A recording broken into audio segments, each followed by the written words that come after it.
Sen istedin bu hallere düşmemi, sen istedin her şeyden vazgeçmemi, sen istedin ayaş olup içmemi. Şimdi benim bu halıma ağlama, ağlama, yarim ağlama. Şimdi benim bu halıma ağlama, ağlama, yarim ağlama.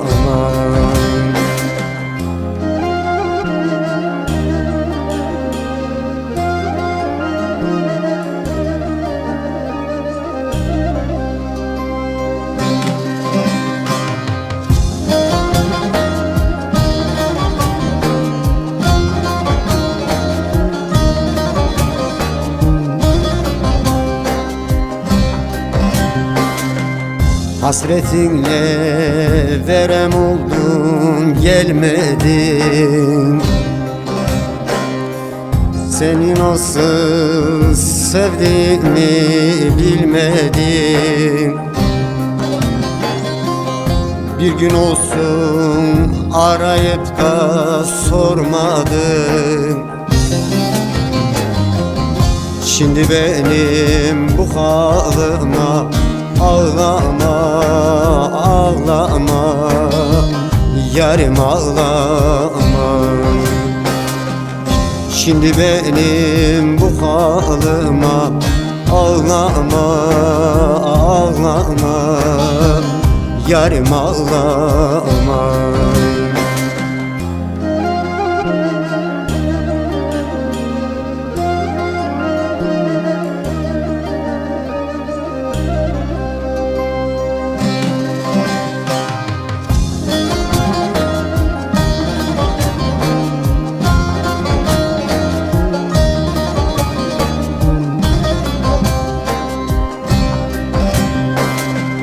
Beni böyle bir başıma bıraktın. Hasretinle her yanımı kuşattın.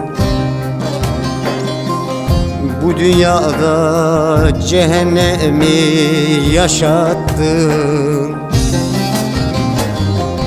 Şimdi benim bu halıma ağlama, ağlama, yarim ağlama. Şimdi benim bu halıma ağlama, ağlama, yarim ağlama. Şimdi benim bu halıma ağlama.